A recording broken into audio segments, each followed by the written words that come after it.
Hello, and welcome to Supply Chain Next. I'm your host, Richard Donaldson. Join me as we explore the ongoing evolution of supply chain, from the challenges practitioners face every day to the ongoing digital transformation of the entire value network.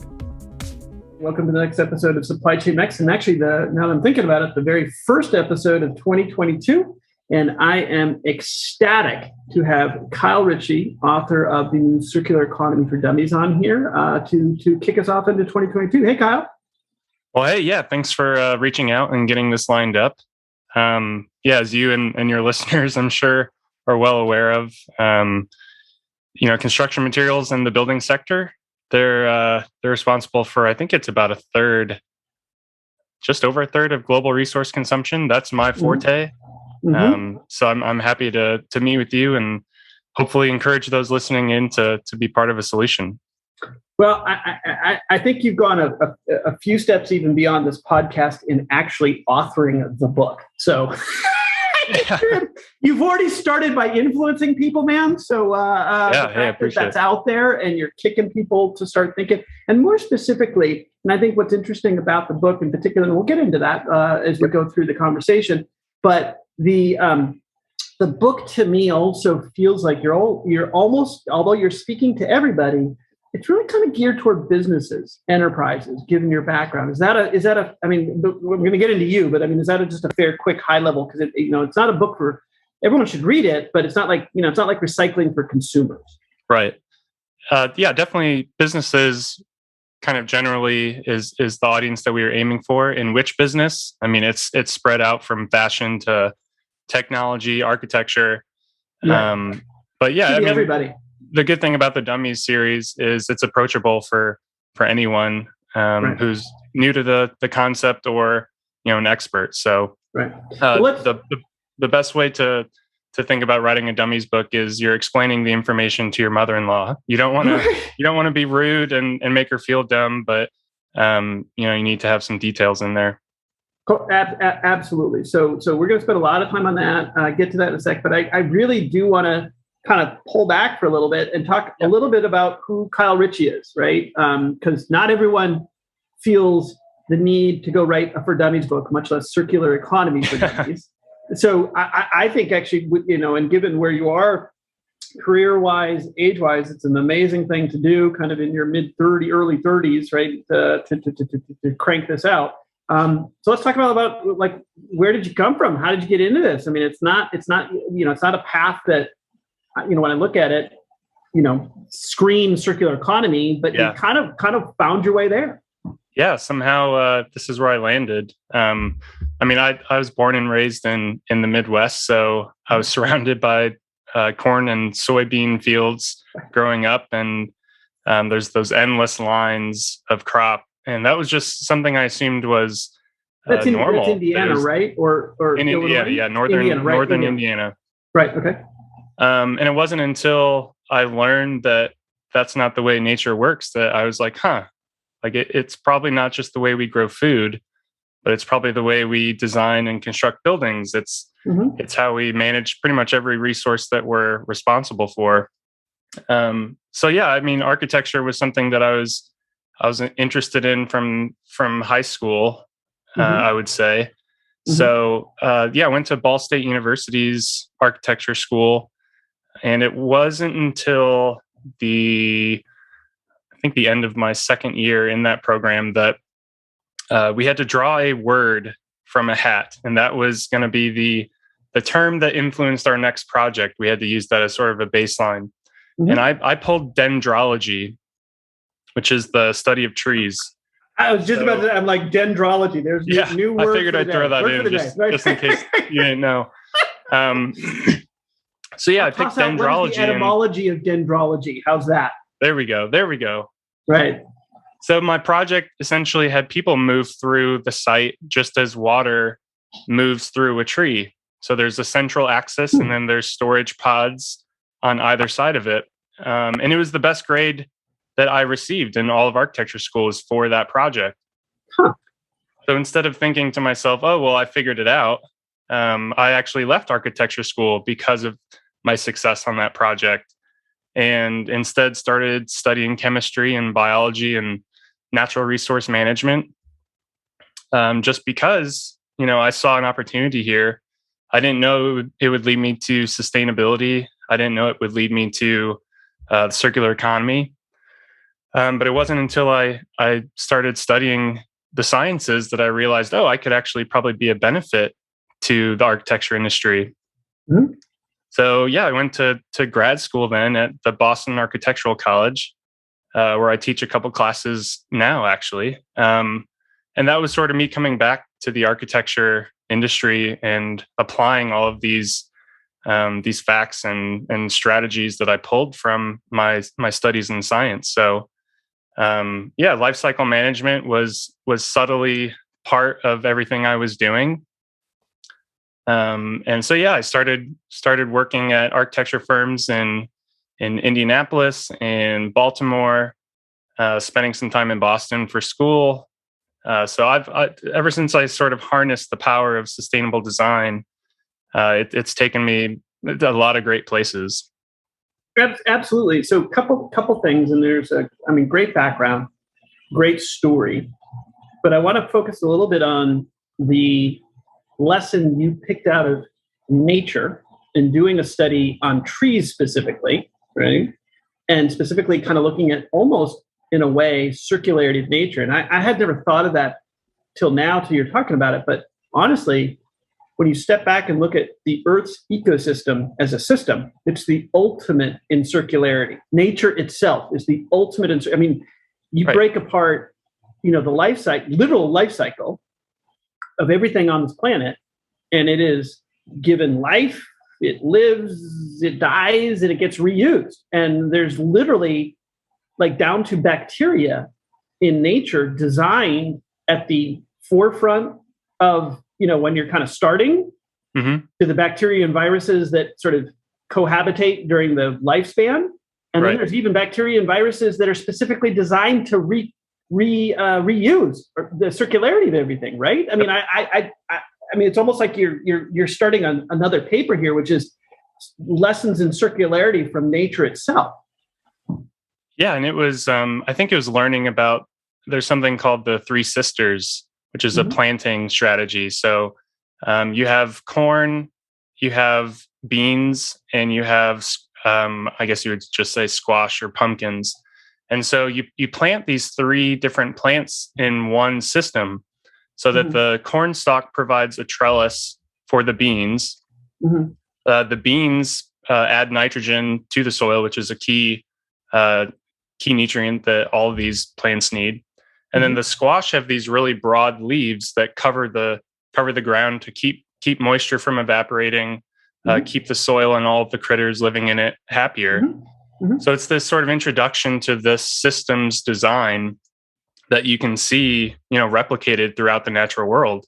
Mm-hmm. Nature's been doing research and development for billions of years now, so it's not surprising that it's a genius at this point. Yeah. Yeah. We just need to sort of set our egos aside and realize, we are smart and are capable of some pretty great things. But if we want to learn how to design in systems, there's no better teacher than the environment around us. Oh my goodness, man! Like I'm sitting here almost weeping at the words coming out of your mouth. Like it's like I'm listening to myself. That's just awesome. Honestly, that's a very insightful view. I think it's profound in the sense that, it's literally the answer is straight in front of your face. If you just said obvious. If you're willing to look for it, right? Right. It's not like we're making stuff. It's not like this stuff hasn't been done before, whether in nature directly or even by ourselves to some extent. Okay. So all right, awesome. So now let me because there's so much I can spend hours with you, but let me talk a little bit about the transition, because sure, you started in architecture and certainly got into engineering, but where did you begin to start to feel the pull towards, kind of being an ombudsman? Or did you even, I'm sure you didn't think of it, but it just sort of fell into it. But where did you start feeling the transition away from direct architecture into the world of circularity? What was sort of that, if there was a moment, it may have been a few of them, but you kind of started moving your way. Somewhere there was a transition from architecture path to, I'm going to go help drive circularity principles. Yeah, I think it really came from after I made the transition back to architecture, I still sort of had this framework of thinking on how the natural world functions. And so sustainability in architecture was supposed to be the equivalent, right? And there were still so many gaps that it wasn't really enough. And so I kind of always had this drive that, okay, there has to be something that's beyond sustainable. Right. Even though that's really the peak of design at this point. Any architecture firm around the world, they're so proud that sustainable design is a keystone of their operations, which is great. But in searching for this gap between where we are still and where we should be, I started finding out about permaculture, reading about Bill Mollison, Toby Hemingway, David Holmgren, found out about the Ellen MacArthur Foundation, and this concept of circularity sort of kept emerging. Yep. And so it wasn't until I started reading about circular economy that I said, well, holy crap, like this is that solution that is going to take us from just being sustainable with the way we operate as a society to regeneration. So we're not just giving back what we take from the earth, but we're actually giving back more to the earth than what we're taking. And that's really the gap that I'm still waiting for us to clear. We're not even close to some degree. Yep. Okay. So that's that, and absolutely. So then as you kind of when did you actually go full time into, or when did you actually get pulled into even thinking about writing a book like Circular Economy for Dummies? Because somewhere in there, there's when was the genesis? Because it can't have been that long ago. I mean, I'm assuming you started about 3 or 4 years ago. Yeah, I think it would have been in 2017 that I really was in a position working for an architecture firm in Baltimore that I was working with some pretty high profile clients, and was in a position where I could start introducing these ideas of going beyond just sustainable. And so the circular economy at that point was sort of that driving tool that I kept pulling at. So I'd say probably 4 years ago now, I in some way abandoned sustainability as a driving goal for me, and started substituting circular economy and circularity instead of sustainability. So I've just been pushing on that ever since, and I'm thrilled to see that it's gaining some traction, not so much in the US as much as you're seeing in the UK and all of Europe and Africa, but I have faith that it'll keep pushing here. Yeah.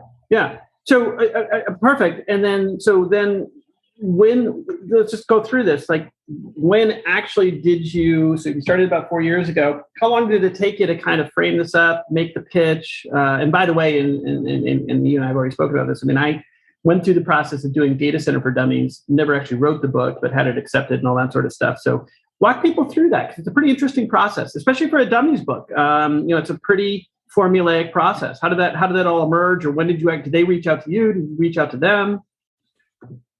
Fortunately, I had an existing connection with the Wiley team through one of my best friends, Eric Corey Freed, who I now actually work with, and was the co-author of the book. So we were actually standing at the hotel elevator, waiting to go to our rooms at the end of a day at the Boston Architectural College, and he was saying, I think we might need to update Green Building for Dummies, which he did, I think 2008, 2009, and he knew, Kyle, he'd be able to help, update that. So he reached out to Wiley and asked if they needed us to make those updates, and they said, well, no one's really buying that book anymore, but there is something sort of similar to Green Building that you might be able to help us find someone to write on, which is the Circular Economy for Dummies. And so this opportunity arose just about after, I think it was a week after, I was actually at a conference in Spokane, Washington, speaking about the circular economy and the built environment. And so Eric knew I was out there doing that. And so a week later, when that opportunity came up, he reached right out to me and said, "Hey, I think this is something right up your alley. Are you interested in working on this?" And of course, things happen for a reason. I feel like we both agree on that. And I accepted. And it was just before the pandemic hit that we got signed on to write the book. So fortunately, while other people were just staring out their window, just aching to be out of the house during the pandemic, I was too distracted just writing after work for hours on end. But so unfortunately, I have to admit, I didn't really have to go hunting for the opportunity. It kind of got presented to me. But yeah, that's awesome. Things do happen for a reason. And I wanted to jump in there because what I don't want to lose sight of is now you naturally fell into becoming, for better or for worse, now, a poster child, literally, for circular economy, writing this book, which is freaking awesome, by the way.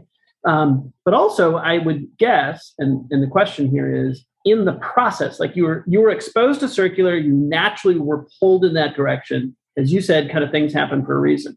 Then as you began to write the book and actually publish it, let me ask you this. What did you learn the most about the circular economy and where we're at today through the process of writing the book?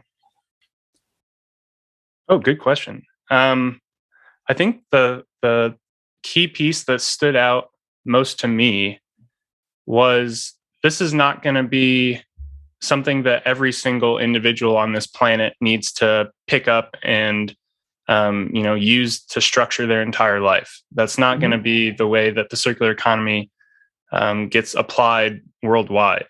The more I looked at, this is a responsibility for businesses.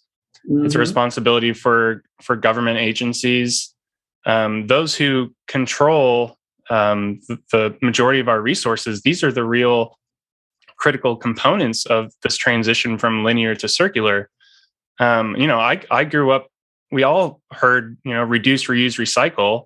Individuals are taking their cans and recycling them. That's great and all, but really that's not making even the slightest dent overall, which is unfortunate. I'm not telling everyone to start throwing away recyclables or anything like that, but so this idea of incentivizing the individual to do what is right, having these large entities making the right incentives so that the individual doesn't even really need to know that they're participating in what we know as a circular economy.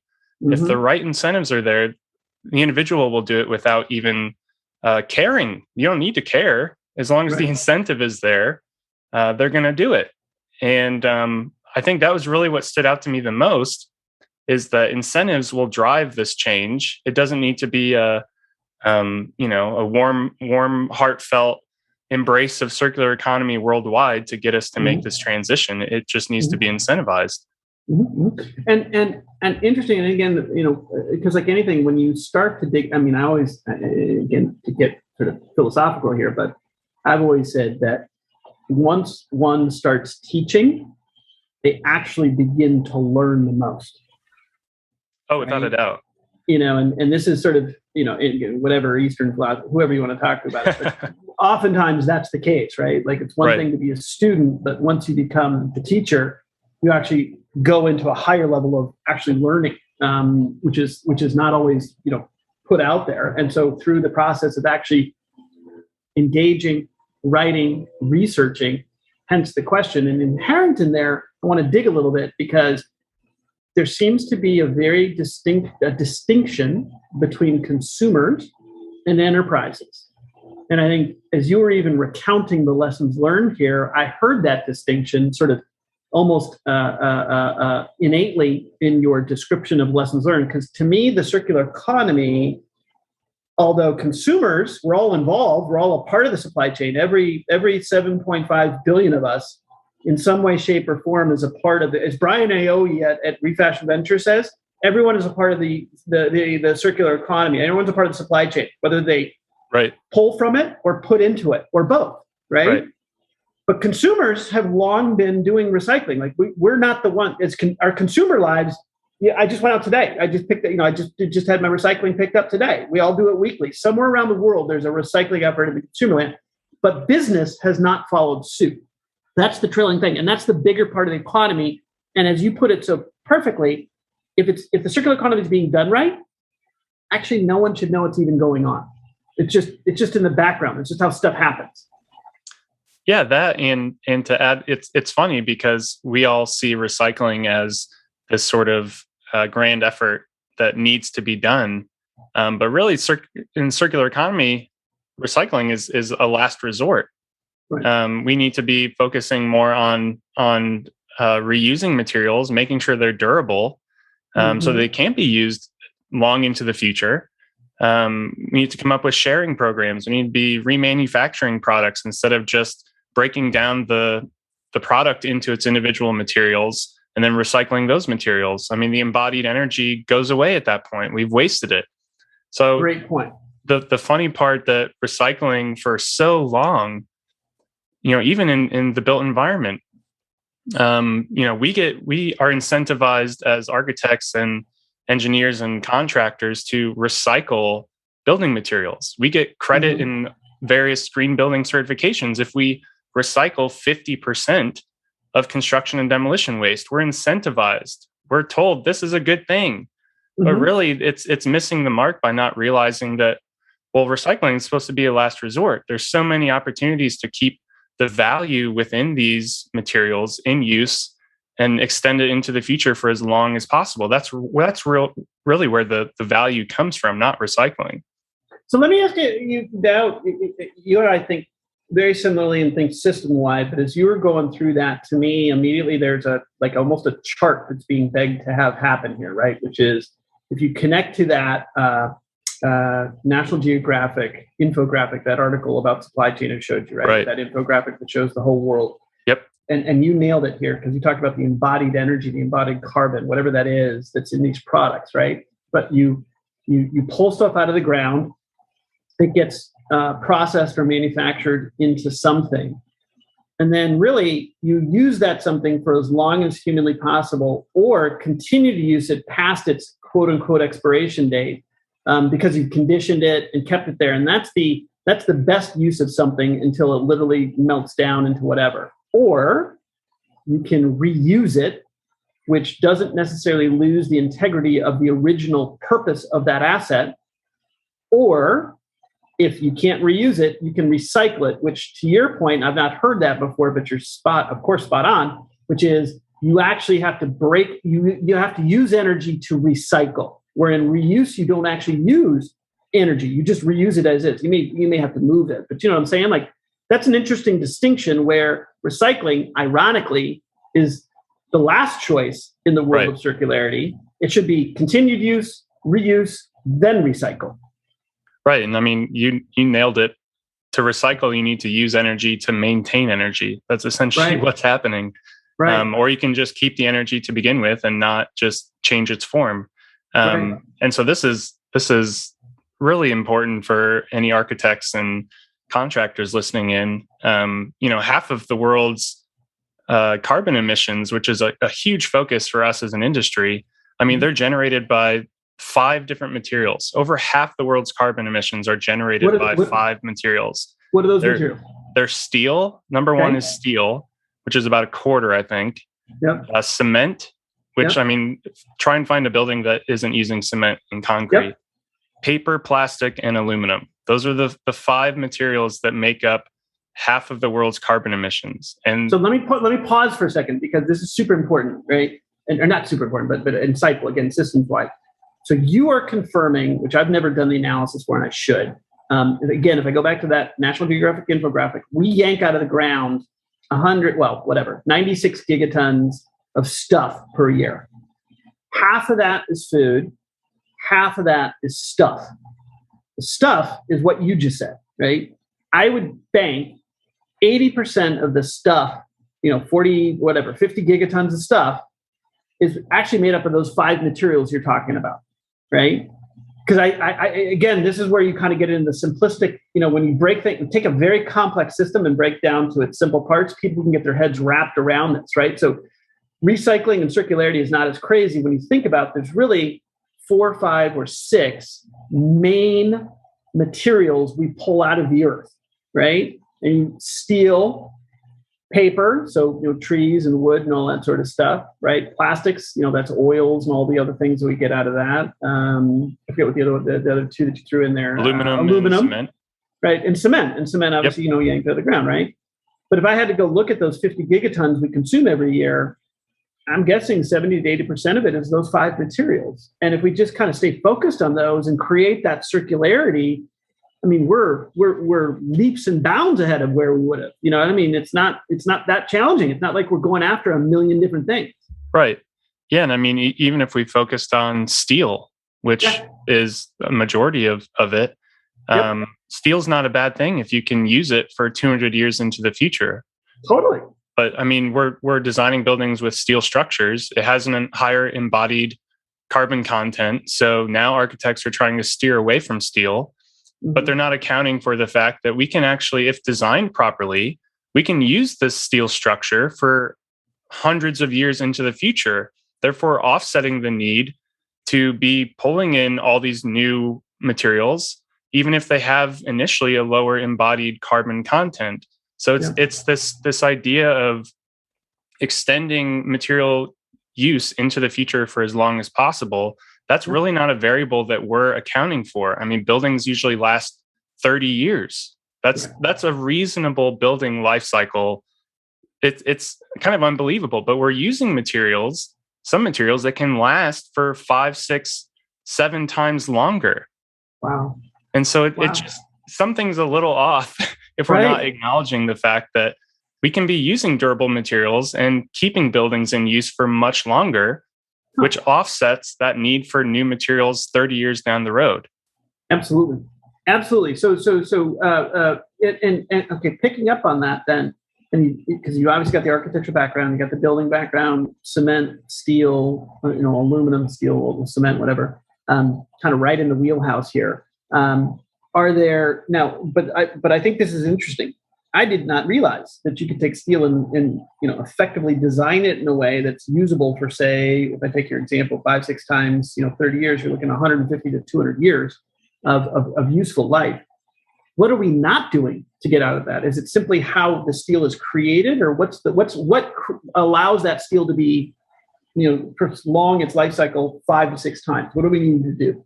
I would say there are 2 pieces to that. One is designing the building originally with the understanding that this structure is going to be able to stick around for a lot longer than the 30 years. Right. So that means sticking to grid sizes that make sense, that allows flexibility into the future.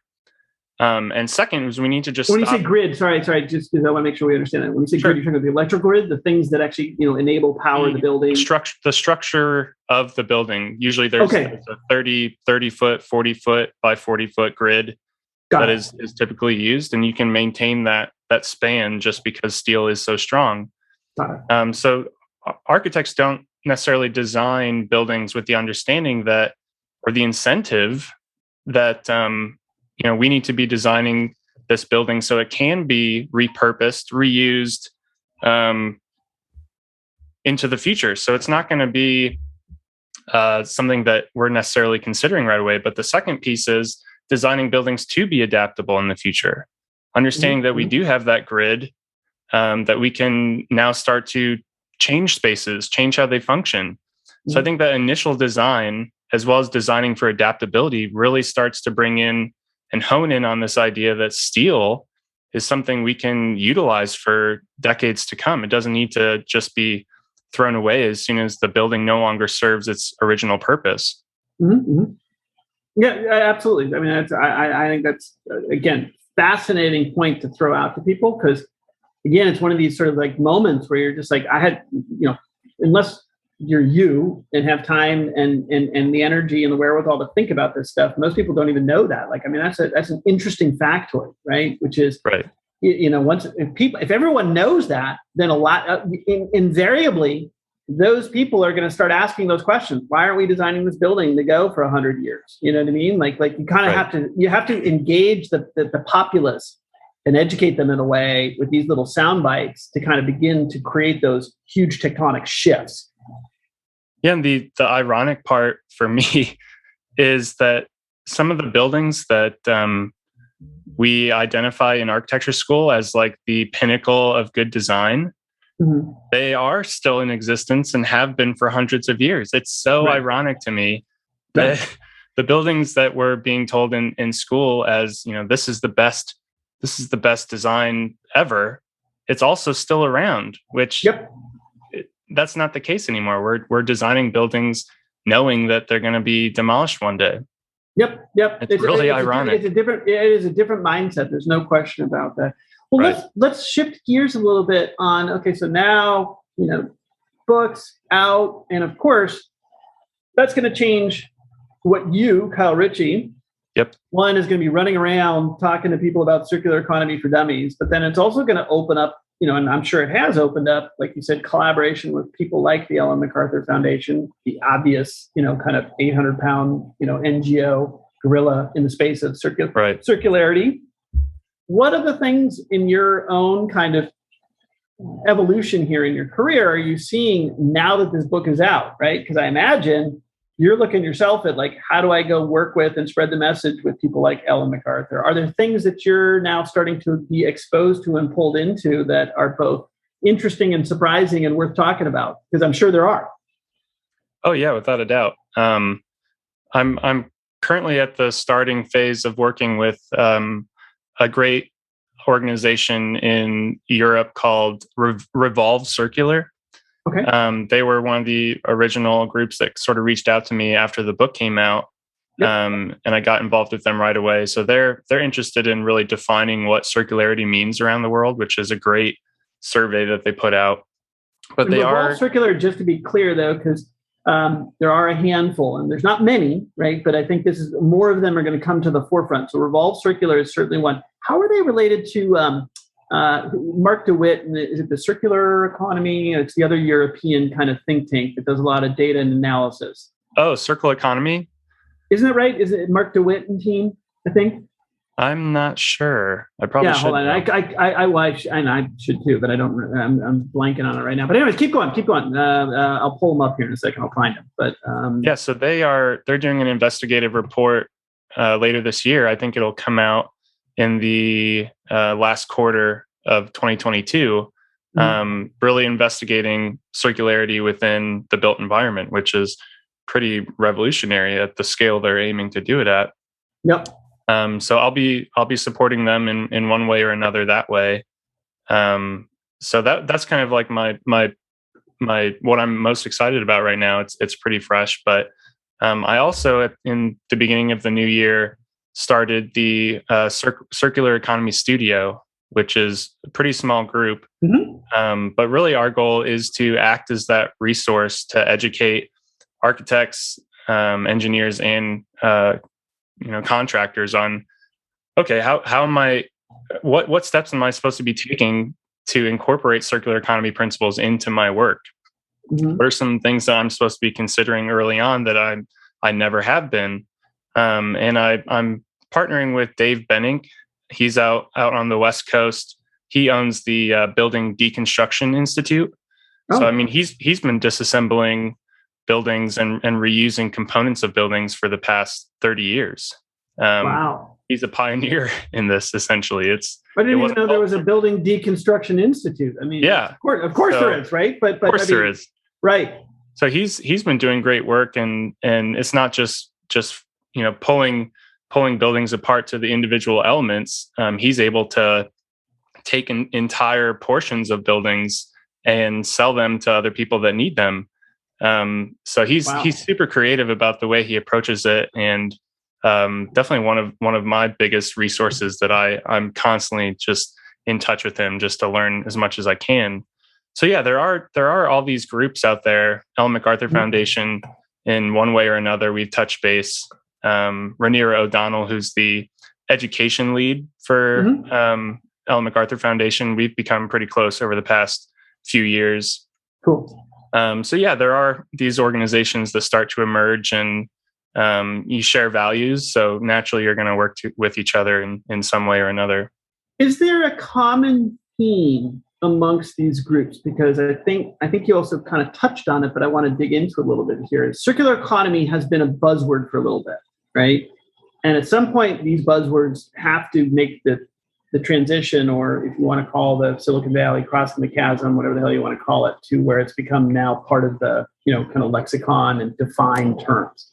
And I believe it feels to me like we're sort of just also in this year, circular economy has come across the chasm. It's no longer, a nice little buzzword to chat about. It actually is starting to mean something, and people like you are defining it, and Ellen MacArthur is defining it, and Mark DeWitt over at it is Circular Economy, by the way, he's out of Brussels, is defining it. The group you're working with is defining it.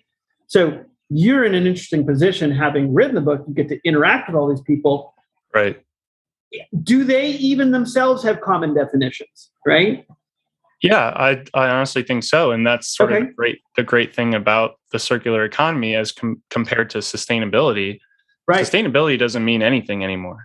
You can stretch and pull that in any way you want to meet your needs. Sustainability does not mean anything anymore. It's unfortunate, but it's true. Yep. Circular economy, by definition, has those three principles. Yep. First, eliminate waste. Second, keep materials circulating. And 3, regenerate natural systems. Yep. So you can't have the term circular economy without those 3 principles attached to it.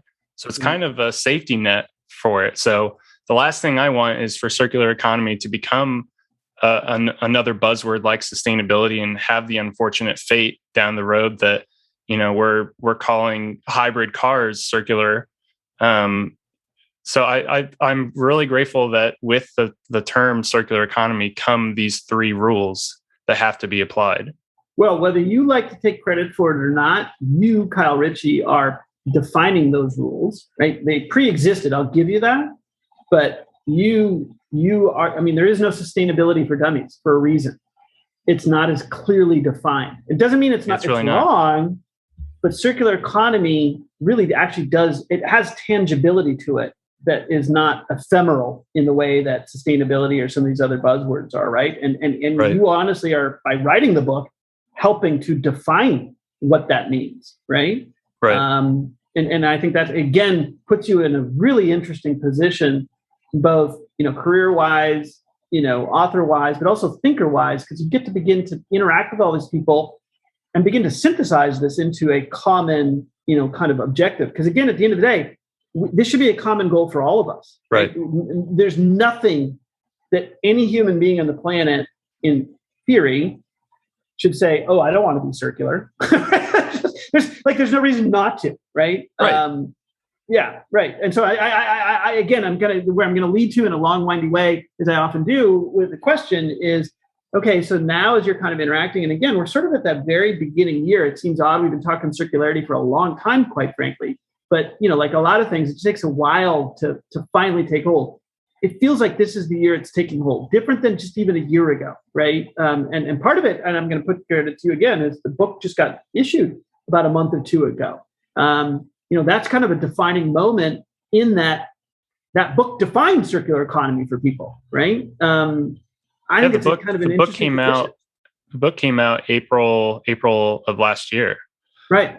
So it's been out for a little bit. So hopefully, like you said, 2022 is where it really starts to catch and make some progress. Yeah, absolutely. Well, let's look forward a little bit. So in that vein, if you're looking out 5 years, well, just even this year, what do you think now? Also, as you're interacting with people, starting to gear up, what do you think some of the big things? What are the trends in circularity that you see? And it could be, for me, it's as basic as people just incorporating this, into action this year for the first time, whereas before it didn't. People defining it in a way, taking it seriously in a way, over the next 5 to 10 years. How do you see circularity playing out this year? Because it's a hot topic right now. It is. And I think you and I have actually talked about this before, but circular economy has that financial benefit that sustainability doesn't necessarily have. A lot of institutions that I have worked with that aren't necessarily a fan of incorporating quote unquote sustainable strategies is because they see it as a cost to their activities. It's an overhead for them. But the circular economy, and I think we're going to start to see a lot more institutions and organizations acknowledge this, is that the circular economy is supposed to be financially beneficial. Totally. It's not something we're doing just to make Mother Earth proud. It's something that as a business, it's a tool for you to make money and an income and a career for yourself by also, eliminating waste. It's kind of the best of both worlds. We always kind of associate capitalism with selfishness and destruction of the earth. And with our history, it kind of makes sense that those two are paired together. But with the circular economy, that's not the case. And I think this sort of framework is going to start to kind of seep into business operations a lot more moving forward. I mean, we're seeing Adidas now has a circular shoe. We now see that, IKEA is doing a buyback program for their furniture that they've sold. If you give it back to them, they'll buy it back from you. And instead of just destroying it or recycling it, they're actually repairing and refurbishing it and selling it again. If you go to Patagonia's website, there's an opportunity for you to buy clothing that has been returned to Patagonia. It's a lot cheaper. You look at Borrow Baby, oddly enough, is a children's reuse clothing store. They're featured in the book. So you can rent clothing for, I think, $1.50, $2 a month per item. And once your baby grows out of it, guess what? You just ship it back and start renting different clothing. So we're seeing so many examples of businesses harnessing the power of the circular economy, understanding that waste is a cost for the business. If you have any waste leaving your business, you at one point spent money to obtain that material. Now you're just throwing it away. That's a missed opportunity. So I think looking forward, really, that's going to be what we're seeing is businesses realizing, this is a way for me to, make my shareholders happier. It's a way for us to make more money and also do good while we're doing all this. 100%. I mean, you again, we have talked about it, and capitalism and circularity do not need to be mutually exclusive. In fact, they can be inexorably tied insofar as circularity leads businesses to higher profitability. I've talked to a lot of people about that over my career, and certainly as I got into it more, especially in the reuse of computers, because they have longevity more so than in whatever. And the long story short, all the principles that you're saying, and I would add another little piece to your puzzle, which is I always like to talk about in the automotive industry. And this kind of predates you a little bit, but buying and owning a used car back in the 70s and 80s was seen as almost like, you're socially, in the bottom, right? You had to have a new car, and it was a status symbol. And somewhere in Mercedes, and I'll give them credit, came along and they had the brilliance of saying, oh my God, let's resell our used car, let's sell our used cars, a pre-owned Mercedes. And that the obvious effect was they obliterated the concept of owning used as being bad. It shifted now to where I would say, come fast forward to today. If you asked anybody in the street, would you buy a new car or a used car? They'd tell you used. I mean, it shifted 100%. Where they look at you funny, like, why are you buying a new car? That's wasting money. Like that is 180 degrees from where it was 40 years ago. Right. And I like to give credit to Mercedes because everyone followed suit after that. And they did two things. Well, three things. One, they popularized the use of a used car by pre-owned. Two, they extended or expanded their reach into demographics that they heretofore had never been able to get to, because they were selling cars to a certain demographic that was the top 5% of wage earners. Now a pre-owned, I can sell it to another half of the universe that couldn't afford it before, right? And they get the luxury feel of a Mercedes. So they were brilliant in extending their reach into other demographics. And then three, they really laid the groundwork for where we're at today, what you're talking about, which is all the things you referenced in your book, is that like that invariably started the ball rolling towards circularity. Like that little thing had it's like that ripple effect. It's that little pebble in the pond. Like it had more. I think it invariably had more underlying psychological impact in our embracing of circularity today than I think a lot of people realize, because they just think of them just selling used cars. But I think it had a big social engineering impact that we're seeing just now. Oh, without a doubt, yeah. And I'm a big fan of the show, The Grand Tour, with those three British guys, Jeremy, Richard, and James, and they have an entire episode. I think it's about the Ford Cortina of based on your position in a company, you had a certain car. So you had sort of this social component that just by people driving by your house, seeing what car was parked in your driveway, all of a sudden told them immediately what type of person or household you had. So you're 100% right. This sort of social movement has shifted over time, where now you consider driving a brand new car off the lot, what is a drop in value at least 15-20% immediately. Like it's ridiculous. So I definitely think that sort of social component plays a really big role. Even ownership, to your point, is I would say in question. I mean, if you want to talk socially, then you talk about baby clothing, right? Like the whole idea of owning something is actually kind of being demolished right now. And without a doubt. Everything is rental and share and, kind of just in time or just in time is the wrong word, but rental shared economy, whatever you want to call it, or I don't even know, there's a term for it, that is begging to be had, which is like, I just need this thing for a certain period of my life and then I don't need it anymore. Right. So, call that what you will. As a baby, it's a great example, right? I mean, I'm growing. So who the hell why buy clothing that is going to be thrown out right away? And that onto itself, that sharing mindset, whether it's Airbnb, whether it's car shares now, fast forward 20 years, I don't know how much stuff you actually own in the future. Right. Yeah. That's sort of, I think it's called product as a service. Mm-hmm. So you are essentially leasing a product from a company, but the company still owns it. Totally. They're therefore in charge of maintaining it, repairing it if it gets broken, taking it back and giving you a new one if it's completely unusable. So this product as a service mentality is definitely growing. Like you called out Airbnb, Uber, sure, without a doubt is a good example. Lyft. Mm-hmm. So I think we're going to start seeing this applied a lot more and more. And for me, I'm thinking into the future for buildings. Even if your house may not be owned by you at some point one day, you get to live in it. And I know I'm essentially describing renting, but there'll be a lot. There'll be a big difference between where we are now and this sort of product as a service in the future. But it's definitely emerging, and you're right.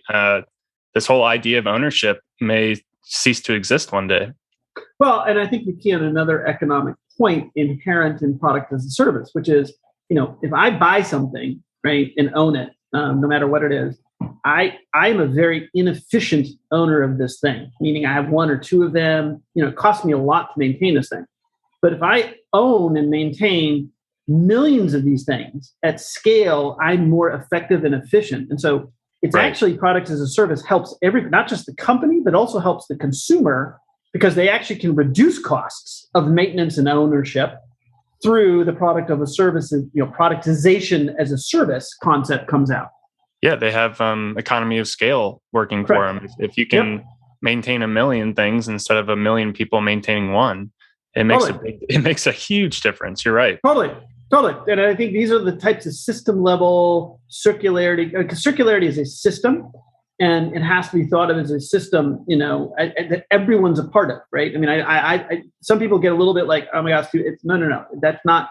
That's how big you have to think of this to really take advantage of circularity, because you'll be missing things if you think myopically, as an individual, as a company, as a region. This is all, the world's just integrated. It just is, right? So it is. And I think that's one of the biggest advantages of the circular economy, but currently one of the biggest barriers. is this need to have so many hands involved and agreeing on one system of circulation. You can be a someone who wants to buy something, but if the product's not offered in the right sort of system, good luck reaching out to the company as an individual and saying, hey, can we come up with this deal where I just lease it and you maintain it for me? So that's sort of the complexity that's both a benefit, will be a benefit in the future. But right now it's a barrier, I think, for circular economy to emerge a lot quicker than it is. Yeah, probably. So let's and I just I knew it was going to happen. I'm just looking at the clock, a little conscious of time. Hour flies by. It's I feel like we have 2 questions in. We'll spend the rest of the day. So let me just shift a little bit more forward. What's on tap for you and what you're doing this year? Like I know you just launched kind of a consultancy. You obviously are dealing with the publishing of the book and all that comes with it. But what are you working on during the course year? You mentioned working with Ellen. What do you want to do advisors or tell people kind of what you're up to? That's kind of where I've shifted my mind a bit, looking at my past and how opportunities have come to me. It's never really been because I had this goal that I was chasing. So what I'm involved in this year or wanting to be involved in is just to be available. So speaking with people such as yourself, connecting with different groups and companies that are exploring the same territory. Perfect. And I've found that naturally opportunities, projects, really amazing things will sort of emerge from this. So I can't point at one project or. You're gonna have a lot of stuff flooding at you, Kyle. Let's be honest. I mean, I imagine again, anytime you put a book together, all of a sudden you're the go-to person, which is awesome, right? Chance favors the prepared. And I know, for example, and you just said it, it's like the book comes out. It's the same thing. I mean, I'll be honest, right? Like I didn't know who you were. Next thing you know, I see this book gets published. I'm like, see your name. I'm like, I got to go talk to that guy. Right. Like there's a lot of people like us, going, oh, we need to talk. And for example, and I'll give a shout out to Deb Dull, right? I mean, I'm not sure the two of you knew each other, but you just said you had a chance to chat with her. And I mean, you guys are like literally 2 peas in a pod, I would think.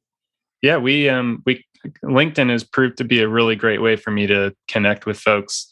Oh yeah. We actually spoke earlier this week. It's a Wednesday right now for anyone listening. I spoke to her this past Monday. We found some time to connect and chat, and that's sort of one of the benefits of entering this group is now I have all these amazing individuals with a similar mind that I'm getting introduced to, and I'm chatting with them and really connecting on things. So I'm just going to keep doing that this year. I think this will be my opportunity to spread myself out and get involved and help out however I can. Cool. Awesome. Let me sort of wind down a little bit too. So another like prognostication a little bit here, kind of looking in the crystal ball, but do you think this year as a year of circularity, like what are you seeing that's really going to be kind of that game? I mean, you obviously got the book, you kind of see this stuff going on. I think you and I are both instinctively seeing this as a year of circularity, but it's not like it's a foregone conclusion, right? But what do you see coming up in this year in the globe that gets you excited, that kind of confirms that this is the year of circularity for you? I mean, besides, and honestly, your book is one of those moments. I mean, I'm not trying to, sing too many praises here, but honestly, the fact that book exists, right? Yeah, it says a lot. It says a lot about where we are today. Like it's a serious, now this is, I hate to say it, but when you have a Dummies book, people are taking it seriously. You know what I mean? Like they don't write those books just for giggles. They know there's a lot of interest. They're pretty smart about what's the timely topics to write a Dummies book on, right? So their validation in allowing you to author this says a lot about their perspective on how important this is, right? Is there anything else that's coming out that you see is like, oh my God, the UN's doing this, or Alan MacArthur's doing this, or something?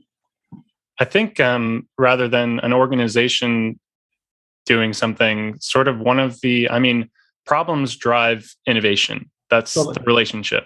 So the biggest problem that I'm seeing in my industry, and I guarantee just about everyone listening is experiencing the same thing, is supply chain issues on this globe right now are going mad. Right. I'm having contractors reach out to me saying, I can't get any of these materials that you've specified. Right. Like, we need to come up with something different because there's no way we're going to make the client pay this premium for its lack of accessibility. Mm-hmm. So I think this problem will be a blessing in disguise of we'll start to see, oh, well, we actually have all these materials already. Why are we just going to recycle or throw them away just to demand more materials? So I think the supply chain issues are going to be sort of a massive incentive for us to start incorporating the circular economy. Today, I think it was, the new Circularity Gap report came out by Circular Economy. Yeah, and right. Mark DeWitt, the group. Yeah, exactly. Yeah, it's perfect timing. Yeah. And it shows that despite all of our efforts, we're only 9% circular. Yep. Which is incredible to think about. That means 91% of the material that we extract from the earth is not participating within an economic cycle that allows those materials to stay in use.